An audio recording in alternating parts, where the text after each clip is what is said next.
IT की smart class में आप सभी का स्वागत है।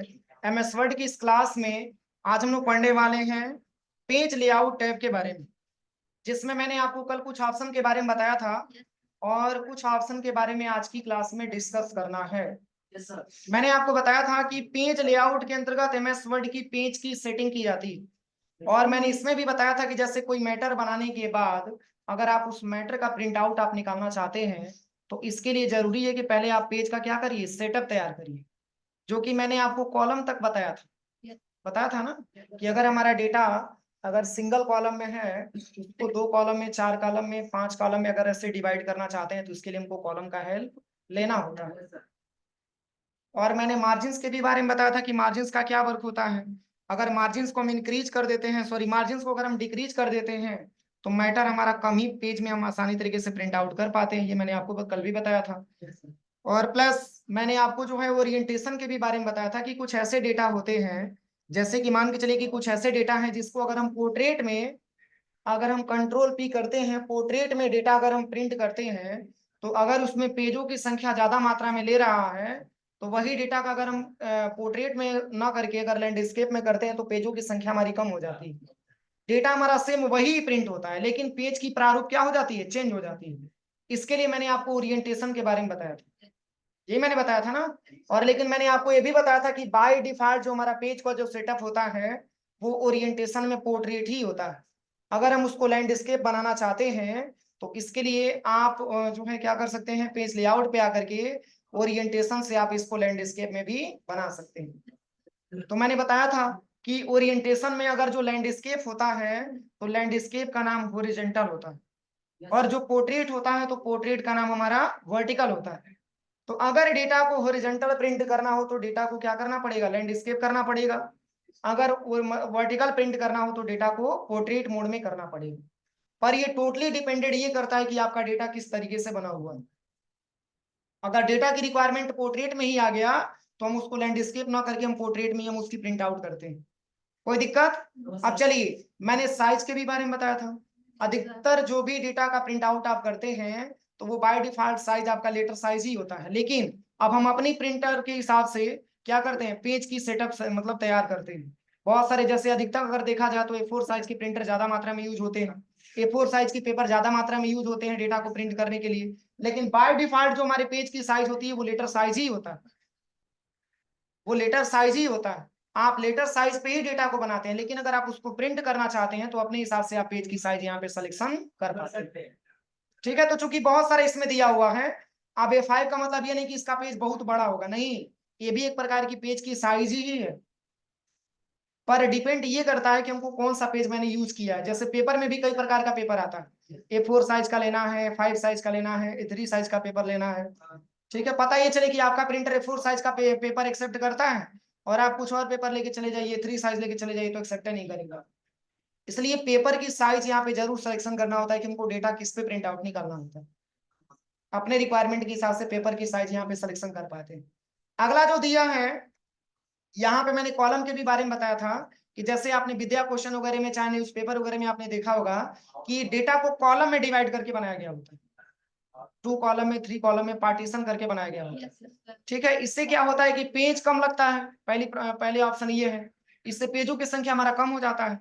वही डेटा को कंट्रोल इसे सिलेक्शन करके अगर आप यहाँ पे कॉलम इंसर्ट करवा लेते हैं तो ये आपका कुछ ऐसे इंटरफेस में आपको दिखने लगता है। ठीक है ना, ये डिवाइड हो जाता है। लेकिन इसमें भी कई लोगों को कंफ्यूजन होता है कि पढ़ना कैसे है। तो आप एक चीज समझिएगा कि जैसे भी इस तरीके से अगर आपको डेटा मिले तो अगर आपको पढ़ने में दिक्कत आ रही है तो समझिए पढ़ना कैसे होता है, मैं आपको बता दे रहा हूं। जैसे कि आप ये समझिए कि इस पेज के सबसे लास्ट में आप चले जाइए और जहां पे एंड होगा यहां तक पढ़ते आइएगा, फिर इसके ऊपर जाकर के आपको पढ़ना स्टार्ट करना होता है। सर विद्या में ऐसे ही आता है। हाँ, जैसे कई लोग क्या होता है, जैसे कि मान के चलिए कि यहाँ पे डॉक्यूमेंट में लिया गया ना, यहाँ पे जो डॉक्यूमेंट लिखा गया है यही से कई लोग स्टार्ट करके फिर यहाँ से पढ़ना स्टार्ट कर देते हैं। तो ये टॉपिक आपको समझना होता है, क्योंकि अगर टॉपिक आप नहीं समझेंगे तो आपके लिए दिक्कत हो जाती है। जब भी इस तरीके से आप डेटा बनाइए तो पहले कॉलम को पूरा पढ़ लीजिए, तब सेकंड कॉलम पे आप जाइएगा, तब इसके पूरे मतलब यहाँ पे ऑप्शन समझ में आएंगे। आप बोल रहे हैं कम होगा। हाँ, क्या चीज?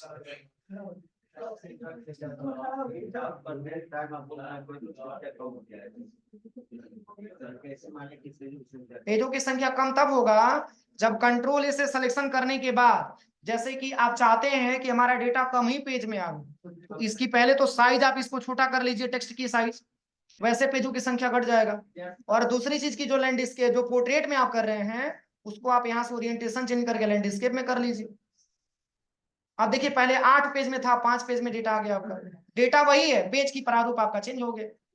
समझ में आया? अब चलिए पेज लेआउट में अगला क्या ऑप्शन दिया है, वो है आपका ब्रेक्स वाला ऑप्शन। तो देखिए अगर हम ब्रेक्स के बारे में बात करें तो चलिए पहले तो हम इसको सिंगल कॉलम यहाँ पे हम कर लेते हैं और यहाँ से ओरिएंटेशन इसका हम पोर्ट्रेट कर लेते हैं।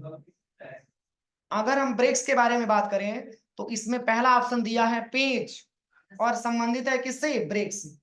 तो पेज और ब्रेक इसको पढ़ा जाएगा ना, तो पेज ब्रेक के बारे में याद करिए, मैंने आपको इंसर्ट टैब में यहाँ पे पेज ब्रेक के बारे में पढ़ाया था। इसकी शॉर्टकट की क्या होती है, इसकी शॉर्टकट की क्या होती है, सब भूल गया, बोलिए, मैंने कल बोला भी था कि पढ़ के आइएगा लेकिन कोई तैयारी नहीं है। कंट्रोल प्लस इंटर इसकी शॉर्टकट की होती है पेज ब्रेक करने का।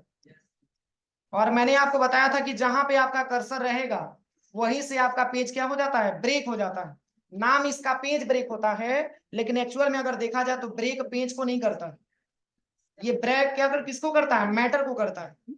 जैसे कि अब मान के चलिए कितना सारा डेटा हमारा बना हुआ है, टोटल 7 पेज का डेटा हमारा है। आप ब्रेक करेंगे, पेज ब्रेक का इस्तेमाल करेंगे तो एक पेज हमारा बढ़ेगा कि घटेगा, बढ़ेगा, क्योंकि जहां से हम पेज ब्रेक का इस्तेमाल करेंगे वहीं से डेटा ये दूसरे पेज पे ट्रांसफर कर देता है। जैसे फॉर एग्जांपल कि मान के चलिए कि फर्स्ट पेज पे हम चाहते हैं कि मात्र यही 4 लाइन हमको दिखे, इसकी कलर आप यहाँ से थोड़ा सा चेंज कर दीजिए, बोल्ड करिए, इसकी थोड़ा सा साइज को बढ़ा दीजिए। अब हम चाहते हैं कि इस पहले वाले पेज पे केवल ये रेड लाइन वाला ही दिखे और बाकी सब सेकंड पेज पे ट्रांसफर हो जाए, मतलब अगले पेज पे चला जाए। तो इसके लिए क्या करिएगा कि कर्सर को आप यहीं पे लेके आइएगा जहां से आपको एंड करना है, ठीक है। यहाँ पे आने के बाद उसके बाद से पेज लेआउट पे आइएगा और यहाँ से ब्रेक्स पे आना है और यहीं से पेज ब्रेक आप इस्तेमाल कर दीजिएगा। कुछ देखने को मिला? यही काम मैंने आपको पेज ब्रेक में पढ़ाया था, कुछ याद आ रहा होगा। इसके बाद से डेटा आपका सारा का सारा सेकंड पेज पे ट्रांसफर हो जाता है। देखिए जहां से भी पेज ब्रेक लगाना चाहते हैं, कोई जरूरी नहीं है कि जहां पे फुल स्टॉप लगाए वहीं से लगा सकते हैं, आप कहीं से ही पेज को आप यहां से तोड़ सकते हैं। देखिए अगर आपका कर्सर यहीं पे है तो यहीं से आप पेज ब्रेक पे आप जाकर के इसको ब्रेक कर सकते हैं। जहां से आपका कर्सर ब्रेक होगा वो डेटा आपका उतना ही दिखाएगा जहां तक आपने ब्रेक किया है। तो ये हमारा पेज ब्रेक का इस्तेमाल होता है। कोई दिक्कत? अब चलिए ये तो रह गया कि मान के चलिए कि मैंने पैराग्राफ में ब्रेक किया। अब कोई ऐसे क्वेश्चन करे कि सर हमको अगर कॉलम में ब्रेक करना हो तो कॉलम में कैसे ब्रेक किया जाए। अभी तो ये आपका पैराग्राफ जो है वो तो आपका पैराग्राफ के रूप में दिख रहा है, लेकिन हम ये चाहते हैं कि डेटा हमारा कॉलम के रूप में अगर जो है डिवाइड हो जाए, ब्रेक हो जाए, तो पहले तो डेटा को 2 कॉलम में बनाना पड़ेगा ना। तो पहले पूरे डेटा को आप सिलेक्शन करिए और कॉलम में जाकर के इसको 2 कॉलम में डिवाइड कर लीजिए। आप ध्यान से समझिएगा। अब इसके बाद से हम ये चाहते हैं कि जो रेड लाइन दिया हुआ है, जो रेड लाइन का यहाँ पे जो पैराग्राफ लिखा हुआ है, केवल यही आपका लेफ्ट कॉलम में दिखाए, बाकी सब सारा राइट साइड में ट्रांसफर हो जाए। तो कर्सर को यहाँ पे ला करके रखिएगा और यहाँ पे आ जाइएगा ब्रेक्स पे और यहाँ आपको ले लेना है क्या,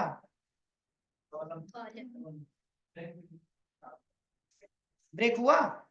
यहाँ से कॉलम में भी आपका ब्रेक हो गया। देखिए इस कॉलम से डेटा हटा करके दूसरे राइट वाले कॉलम में ला करके शिफ्ट कर दिया, तो ये हमारा कॉलम में ब्रेक होता है। समझ में आ रहा है ना? अब इसके बाद से जो अगला जो पॉइंट हमारा दिया हुआ है, इसमें अगला जो पॉइंट दिया है वो है यहाँ पे आपका जो है टेक्स्ट रैपिंग। तो जैसे क्या होता है, आपको ये पढ़ाया भी गया है कि जैसे अगर आपको जो है कर्सर को नए लाइन पे लेके जाना है तो इसके लिए कीबोर्ड में कौन सा बटन दबाना होता है। जैसे कर्सर हमारा जो है यहाँ पे टी के पास है, ध्यान दीजिए, टी के पास है और कर्सर को ए के पास लेके आना है तो कौन सा बटन दबाना होता है, इंटर दबाते हैं। चलिए इसकी साइज को हम थोड़ा सा इंक्रीज कर देते हैं समझाने के लिए। कर्सर कहाँ पे था, चलिए यहीं पे कर्सर ला के आते हैं। और ये कर्सर हमारा ई के पास है और चाहते हैं भी के पास आ जाए, तो क्या दबाएंगे? इंटर दबाते हैं। तो इंटर दबाने से एक प्रॉब्लम मिला, बीच में स्पेस नहीं मिला ना। अब हम ये चाहते हैं कि स्पेस ना मिले और कर्सर हमारा दौड़ करके यहाँ पे भी के पास चला है। समझ में आ रहा है ना? और तो इसके लिए करना क्या है, देखिए इसके लिए आप सबसे पहले आ जाइएगा ब्रेक्स पे। कहाँ पे आना है? ब्रेक्स पे। अब इसके बाद से यहाँ से आपको टेक्स्ट रैपिंग का इस्तेमाल कर देंगे। हाँ नहीं, शॉर्टकट किसका नहीं, समझ में आया? जैसे कर्सर अब आपका यहाँ पे रहेगा और आप सी के पास लेके आना चाहते हैं। अब ये नहीं कि यहाँ पे है तो यहाँ पे ला दीजिएगा, नहीं, ये लास्ट पे ही काम करेगा। यहाँ पे आपका कर्सर है और आप चाहते हैं कि यहाँ पे सी के पास हम लेकर के आए, तो आप चले जाइए सबसे पहले ब्रेक्स पे और यहाँ से कर दीजिए टेक्स्ट रैपिंग। ये डायरेक्टली यहाँ पे लेके चला है, कोई इंप्रूवमेंट नहीं होगा, कोई चेंजिंग नहीं होगा, बस कर्सर का डायरेक्शन आपका चेंज हो जाएगा, राइट से डायरेक्शन में लेफ्ट में चलाएगा। क्या चीज? तो माउस से तो कर रहे हैं, लेकिन ऑप्शन से सेलेक्ट करके कर रहे हैं। ये तो माउस तो इजी तरीका हो गया ना कि अगर आपका कर्सर यहाँ पे है तो यहाँ पे लेके आ सकते हैं, लेकिन अगर टेक्स्ट टाइपिंग दिया तो इसके बारे में बताना पड़ेगा ना। अब चलिए अगला ऑप्शन क्या दिया है? अगला ऑप्शन पता है इसके बारे में ना? नेक्स्ट पेज का प्रयोग हम कहाँ करते हैं? पेज को ब्रेक करके अगले पेज पे जाने के लिए। और इसका प्रयोग हम नेक्स्ट पेज का कहाँ करते थे? इसमें कहीं मैंने बताया था इसका प्रयोग हेडर और फुटर में। मैंने आपको बताया था कि अगर आपने जो एमएस वर्ड के पेज पे अगर आपने हेडर यूज किया है और सेकंड पेज पे आप चाहते हैं कुछ अलग हेडिंग देना, तो फर्स्ट पेज को ब्रेक करके और तब अगर आप सेकंड पेज पे जाते हैं तो लिंक टू प्रीवियस का ऑप्शन मिलता है, वहां से आकर के आप नेक्स्ट पेज करके और उस हेडर को आप चेंज कर सकते हैं। जैसे फॉर एग्जाम्पल मैं इसको थोड़ा सा रिपीट कर दे रहा हूं।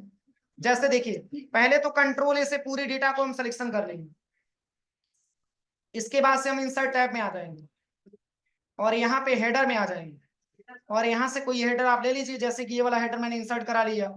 पेज के टॉप में चले जाइए, आप क्या हेडिंग आप देना चाहते हैं, तो यहाँ पे मैंने दे दिया ओनली लेसन 1 दे देते हैं, लेसन 1। अब इसको सिलेक्शन करने के बाद अब जैसे कि मान के चलिए कि सारे पेज पे लेसन 1 ही आया होगा, तो ये प्रोसेस तो हमारा गलत है ना। हम ये चाहते हैं कि लेसन नंबर 2 सेकंड पेज पे आवे, तो फर्स्ट पेज के लास्ट पैराग्राफ पे आना है, मैंने बताया था। अब लास्ट पैराग्राफ पे आने के बाद क्या करेंगे? क्या करेंगे? पेज लेआउट पे जाएंगे और तब जाके ब्रेक्स पे आकर के यहाँ से नेक्स्ट पेज करेंगे, तभी तो दूसरे पेज पे लेके आएगा।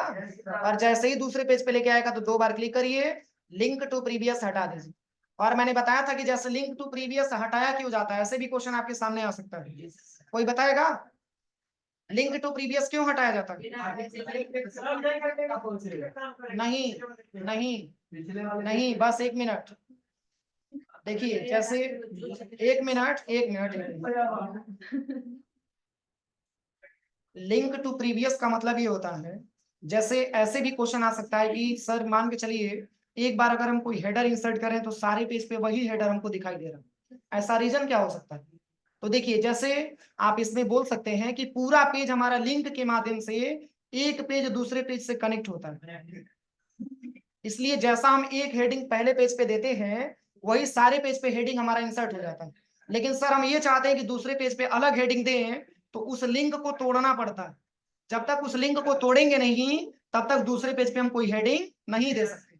जैसे आप केयर करिएगा, लिंक टू प्रीवियस बिना हटाए और लेसन नंबर 2 लिख लीजिएगा, होगा भाई नहीं करेगा, पूरा चेंज। और ऐसा हम लोगों के सामने हुआ भी तो था, तो इसलिए लिंक टू प्रीवियस जब हटाइएगा तभी जाकर के आप इसमें कोई चेंजिंग करिएगा, नहीं तो नहीं हो पाएगा। आप यहाँ पे देखिए फर्स्ट में अगर आप जाएंगे तो फर्स्ट में आपको लेसन नंबर 1 मिलेगा, और वही अगर आप सेकंड पेज पे जाते हैं तो सेकंड पेज पे लेसन नंबर 2 आपको मिलता है। तो यही काम हमारे पेज लेआउट में ब्रेक्स के अंतर्गत नेक्स्ट पेज का होता है। अब कंटिन्यूअस क्या है? तो कंटिन्यूअस का प्रयोग यह है कि जहां पे आपका कर्सर रहेगा, जहां पे आपका कर्सर रहेगा और जैसे ही ब्रेक्स पे जाके कंटिन्यूअस करेंगे तो वहीं से ये पैराग्राफ बनाएंगे। नहीं समझ में आया? देखिए कर्सर जो है हमारा वेन के पास है ना, हम ये चाहते हैं कि पॉइंट और वेन के बीच में जो स्पेस दिया गया है, हम ये चाहते हैं कि वेन से एक नया लाइन स्टार्ट हो जाए, यहीं से हम ब्रेक करना चाहते हैं। तो इसके लिए आप ब्रेक्स पे आइए और यहीं से आप कंटिन्यूअस पे क्लिक कर दीजिए, न्यू पैराग्राफ बन जाएगा। लेकिन अब ये नहीं कि अब यहीं से न्यू पैराग्राफ नहीं बना लेंगे, अरे जहाँ पे फुल स्टॉप होगा वहीं से तो नया पैराग्राफ बनाएंगे कि कहीं से बना लेंगे, कहीं से भी काम करेगा, कोई दिक्कत नहीं है, लेकिन आपकी रिस्पॉन्सिबिलिटी होनी चाहिए जहाँ पे फुल स्टॉप लगा है वहां से हम जो है अगला पैराग्राफ बनाने की कोशिश करें, ठीक है। अब अगला क्या दिया है ब्रेक्स में, तो यहाँ पे देखिए इवन पेज दिया है, ऑड पेज दिया, इसमें भी पेज ब्रेक होता है, लेकिन 2 से अगर आपको 4 नंबर के पेज पे जाना हो, ठीक है, 4 से 8वें नंबर के पेज पे जाना हो, तो जैसे इवन का मतलब होता है सम, आपको पढ़ाया गया होगा इवन नंबर ऑड नंबर, सम नंबर और विषम नंबर, वे सभी संख्याएं जो 2 से विभाजित हो जाए वो सभी सम संख्याएं होती हैं, और जो 2 से विभाजित ना हो वो आपका विषम। तो जैसे विषम में क्या क्या आएगा, 1 आ जाएगा, 3 आ जाएगा, 5 आ जाएगा, 7 आ जाएगा, 9 आ जाएगा, ये सब विषम संख्याएं होती हैं जो 2 से विभाजित नहीं होती। और सम का मतलब 2 के बाद 4, 4 के बाद 8, 8 के बाद 16, 16 के बाद 16 के बाद अब 20 नहीं आएगा, समझ में आ रहा है ना, ये सब हमारी सम संख्याएं होती है। आप इतना समझिए कि सम का मतलब ये होता है जो 2 से विभाजित हो जाए, और विषम का मतलब ये होता है जो 2 से विभाजित ना हो। तो जैसे इसमें हम कहाँ इसका प्रयोग करेंगे इवन पेज और ऑड पेज का, जैसे कि अगर आप 2 नंबर के पेज पे हैं और 2 नंबर से ब्रेक करके आप सीधे 4 नंबर के पेज पे आना चाहते हैं, तो इसके लिए आपको इवन पेज का इस्तेमाल करना होगा। अगर आप फर्स्ट नंबर के पेज पे हैं और तीसरे नंबर के पेज पे जाना चाहते हैं, इसके लिए आपको ऑड पेज का इस्तेमाल करना पड़ेगा। ये सब मैथमेटिक्स में आपको पढ़ाया गया होगा, ऑड क्या होता है, इवन क्या होता है, ठीक है। तो जैसे देखिए यहाँ पे हम बता देते हैं एक बार, चलिए कंट्रोल एन से एक नया ही पेज ले लेते हैं, क्योंकि इस पे ऑलरेडी मैंने ब्रेक कई सारा किया हुआ, इसलिए समझ में आपको नहीं आएगा। और यहाँ पे आप इंसर्ट टैब में आकर के और यहाँ से ब्लैंक पेजों की संख्या थोड़ा सा हम इंक्रीज कर लेते हैं, टोटल 11 पेज हो गया ना। अब देखिए पेज के हम टॉप में चलते हैं, control plus home button press करके, अगर हम 1 नंबर के पेज पे हैं तो किस नंबर के पेज पे जाना चाहेंगे, 3 नंबर के पेज पे जाना चाहेंगे, 1 से 2 पे नहीं जा सकते हैं, 2 से 4 पे आप जा सकते हैं, 1 से अगर हम 3 पे जाना चाहते हैं तो आप चले आइए पेज लेआउट पे और यहाँ से ब्रेक्स पे आ जाइए, और इसमें क्या लेना होगा, ऑड पेज आपको लेना। देखिए 3 आप 13, 3 पेज और ऐड हो गया हमारे, 2 पेज और ऐड हो गए, क्योंकि ब्लैंक पेज पे मैं इसका इफेक्ट दिखा रहा हूँ। और वही 2 से रहेंगे तो 2 पे 4 पे जाना होगा तो इवन का प्रयोग आप करेंगे, ये इसका पेज ब्रेक का इस्तेमाल होता है। अब इसमें दिया है लाइन नंबर, जैसे कि मान के चलिए अभी तक तो मैंने आपको पैराग्राफ के बारे में बताया था कि पैराग्राफ को आप आसानी तरीके से काउंट कर लेते थे। जैसे कि मान के चलिए कि आप इक्वल ग्रैंड लिख करके और ब्रैकेट ओपन करते हैं और 125 लिखते हैं और ब्रैकेट क्लोज करके एंटर करते हैं, तो आपके सामने टोटल 125 पैराग्राफ मिलता है ना। क्या अगर आपको लाइन के बारे में अगर पता करने के लिए कहा जाए कि टोटल कितना लाइन आपने टाइपिंग किया है, ये 125 में टोटल कितना लाइन है, 125 तो पैराग्राफ है ना, तो पूरे पैराग्राफ को अगर हम काउंट करके पूरे लाइनों को काउंट करके हम जानना चाहें तो कैसे जानेंगे, तो इसके लिए पेज लेआउट के अंतर्गत एक आपका लाइन नंबर भी आपका दिया होगा, जिसका बहुत ही ज्यादा मात्रा में इस्तेमाल होता है। लेकिन कब, चलिए इसके लिए हम कुछ डेटा यहाँ पे तैयार कर लेते हैं, जैसे कि यहाँ पे हम 125 पैराग्राफ मैंने इंसर्ट कर लिए, ठीक है। अब कंट्रोल इसे सिलेक्शन करके इसकी साइज को हम थोड़ा सा इंक्रीज कर देते हैं। अब हम चाहते हैं स्टार्टिंग से लेकर के और पूरा एंडिंग पॉइंट तक ये काउंट करना कि टोटल कै गो लाइन लिखा गया, कै लाइन लिखा गया। वर्ड तो चूंकि यहीं पे आपको बता रहा है 5975 वर्ड आपने टाइप किया है, लेकिन हमको जानना क्या है, लाइनों की संख्या। तो पूरे डेटा को सिलेक्शन करेंगे और चले जाएंगे लाइन नंबर पे, इतने सारे लाइन नंबर आपको मिलता है। देखिए सप्रेस बार करंट पैराग्राफ हाइलाइट, इसको हटा दीजिए, इतना सारा लाइन नंबर आपको मिलेगा। तो कंटिन्यूअस पे जैसे ही क्लिक करेंगे, देखिए ये कंटिन्यूअस 1 नंबर के लाइन से स्टार्ट किया और सबसे इंड वाले पॉइंट पे जाने के लिए क्या दबाएंगे, हाँ कंट्रोल प्लस इंड बटन दबाते हैं सबसे लास्ट वाले पेज पे जाने के लिए। टोटल 525 लाइन आपने टाइपिंग किया होगा, कोई दिक्कत, 125 पैराग्राफ में टोटल 525 लाइन आते हैं। लेकिन ऐसे भी तो क्वेश्चन आ सकता है सर, हम हर पेज पे अलग अलग काउंटिंग करना चाहते हैं, तो मान के चलिए कि किसी पेज पे 10 लाइन लिखा हो, किसी पेज पे 15 लाइन लिखा हो, किसी पेज पे 20 लाइन लिखा हो, तो हम पेज वाइज जाना चाहते हैं, तब क्या करेंगे इसके लिए, तो बहुत इजी तरीका है। देखिए सबसे पहले कंट्रोल ऐसे सिलेक्शन करिए और यहाँ से लाइन नंबर पे आकर के इसको नन कर दीजिए, पूरा हट गया। अब यहाँ पे आपको लेना है सेकंड वाला ऑप्शन, सॉरी थर्ड वाला ऑप्शन, रीस्टार्ट ईच पेज, प्रत्येक पेज से अलग अलग काउंट करेगा। कैसे पता चलेगा? तो कंट्रोल होम दबाते हैं। देखिए, अगर आप फर्स्ट पेज पे जाते हैं तो फर्स्ट पेज से स्टार्टिंग किया है और बता रहा है कि फर्स्ट पेज में टोटल 30 लाइन आपने मेंशन किया हो, सही है। फिर सेकंड पेज पे अलग होना चाहिए ना। देखिए, फिर सेकंड नंबर से एक नंबर से स्टार्ट किया और सेकंड पेज पे भी बताएगा कि आपने टोटल 29 लाइन ही लिखा हुआ है। अरे मान के चले कि किसी पेज पे कम लाइन होगा, किसी पेज पे ज्यादा लाइन होगा, समझ में आ रहा है ना। तो यहाँ से हम मतलब रीस्टार्ट ईच पेज का इस्तेमाल करके और प्रत्येक पेज पे हम अलग अलग नंबर को काउंटिंग कर सकते हैं। यहाँ तक कोई दिक्कत? अब चलिए पुनः सिलेक्शन करके अब हम ब्रेक्स पे आते हैं, सॉरी, यहाँ से हम लाइन नंबर पे आते हैं और इसको हम यहाँ से हटा देते हैं नंबर। अब तीसरा जो ऑप्शन दिया है वो है restart each section, restart each section. अब इसका क्या प्रयोग है? तो जैसे हम ये चाहते हैं, जैसे कि मान के चलिए हम ये चाहते हैं कि जो फर्स्ट पेज मतलब जो फर्स्ट पेज है, यहाँ पे जो पहला पेज है, इसके नीचे जो सेकंड पेज मिले वहां से ब्रेक करके वो काउंटिंग अपना अलग स्टार्ट कर, मतलब वहां से फिर एक नंबर से स्टार्ट कर दे काउंटिंग। तो इसके लिए कर्सर को यहीं पे रखिए और ब्रेक्स पे आकर के और यहाँ से आप नेक्स्ट पेज कर दीजिए। कर्सर आपका दूसरे पेज पे लेके चला गया। अब कंट्रोल से सबको सिलेक्शन करिए और यहाँ से आप आ जाइए लाइन नंबर पे और यहाँ से ले लीजिए रिस्टार्ट ईच सेक्शन। अब देखिए, जैसे ही मैंने इस पेज को ब्रेक किया तो फर्स्ट पेज में ही केवल 30 लाइन बता रहा है, सेकंड पेज से पुनः एक नंबर से स्टार्ट होगी। लेकिन कैसे? एक लाइन कम क्यों बता रहा है? क्योंकि अभी मैंने ब्रेक किया तो एक स्टेप हमारा मतलब बैक चला गया है, क्या लाइन, इसलिए एक को यहाँ पे बैक नहीं बता रहा है। और वही यहाँ से बैक स्पेस से हटा देंगे तो इसी को काउंटिंग समझ लेगा। यहाँ से बैक स्पेस से हटा देंगे पर हटेगा नहीं चूंकि मैंने ब्रेक किया हुआ। अब ये पेज का सेटिंग हमारा अलग है। फिर अब दूसरे पेज को ब्रेक करना चाहते हैं, दूसरे पेज पे भी हम चाहते हैं जैसे 28 के बाद 29 आया है, हम चाहते हैं कि 28 के बाद पुनः एक नंबर से स्टार्ट कर दे। तो सेकंड पेज के लास्ट पैराग्राफ पे आ जाइए और पुनः यहाँ से ब्रेक्स पे आकर के नेक्स्ट पेज करना है। अब जैसे ही नेक्स्ट पेज करेंगे तो देखिए एक नंबर से भी स्टार्ट होगा, कोई दिक्कत? तो ब्रेक लगा करके भी हम चाहेंगे तो अलग अलग पैराग्राफ में काउंटिंग कर सकते हैं। लेकिन अब ऐसे भी क्वेश्चन बनती है कि सर मान के चलिए यहां से लेकर के और यहां तक, यहां से लेकर के यहां तक हमको कुछ नंबर ही नहीं देना, इसको कुछ विशेष पॉइंट आप मान लीजिए। जैसे मान के चलिए कि इसमें कुछ विशेष पॉइंट होता है तो क्या होता है, उसको हम नंबर नहीं देना चाहते हैं, उसको पैराग्राफ में मतलब कलेक्ट नहीं करना चाहते हैं। तो इतना डेटा आप सिलेक्शन करिए जितना में आपको नंबर नहीं देना है और यहाँ पे आप पेज लेआउट में चले आइए और यहाँ से लाइन नंबर पे आ जाइए और यहाँ से कर दीजिएगा सप्रेस फॉर करंट पैराग्राफ। देखिए सब पे लाइनिंग होगा लेकिन इस पे लाइनिंग नहीं है। नहीं समझ में आ रहा है? अगर आप पुनः लाना चाहते हैं तो सिलेक्शन करिए और पुनः आप यहाँ से लाइन नंबर पे आप इस ट्री को हटाएंगे तो पुनः जो नंबर आपका था, ये नहीं कि चेंज करके देगा, पुनः नंबर यहाँ से उठा भी देगा वही वाला। तो आप अपनी रिक्वायरमेंट के हिसाब से यहाँ से नंबर हटा भी सकते हैं और नंबर लगा भी सकते हैं। ऐसा नहीं कि इसी पे काम करेगा। अगर यहाँ पर भी इफेक्ट देखना चाहते हैं तो इसको भी सिलेक्शन करिए, होम टैब से आकर के इसकी कलर थोड़ा सा चेंज कर दीजिए क्योंकि ये डिफरेंट रहे तभी तो आपको पता चलेगा ये कुछ स्पेशल टेक्स्ट लिखा हुआ है। आप यहाँ से आकर के पेज लेआउट पे लाइन नंबर पे सप्रेस फॉर करंट पैराग्राफ, कोई दिक्कत? यही हमारा लाइन नंबर होता है। अब चलिए इसके बाद से हाइपनेशन आता है।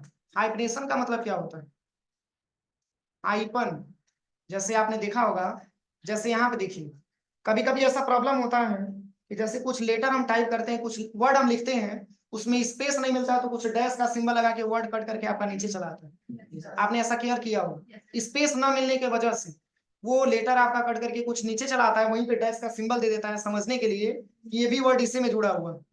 ऐसा होता है ना। तो इसके लिए हमको मतलब हाइपनेशन यूज करना होता है।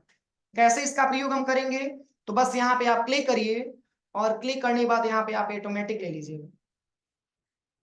दिख गया इसका इफेक्ट? देखिए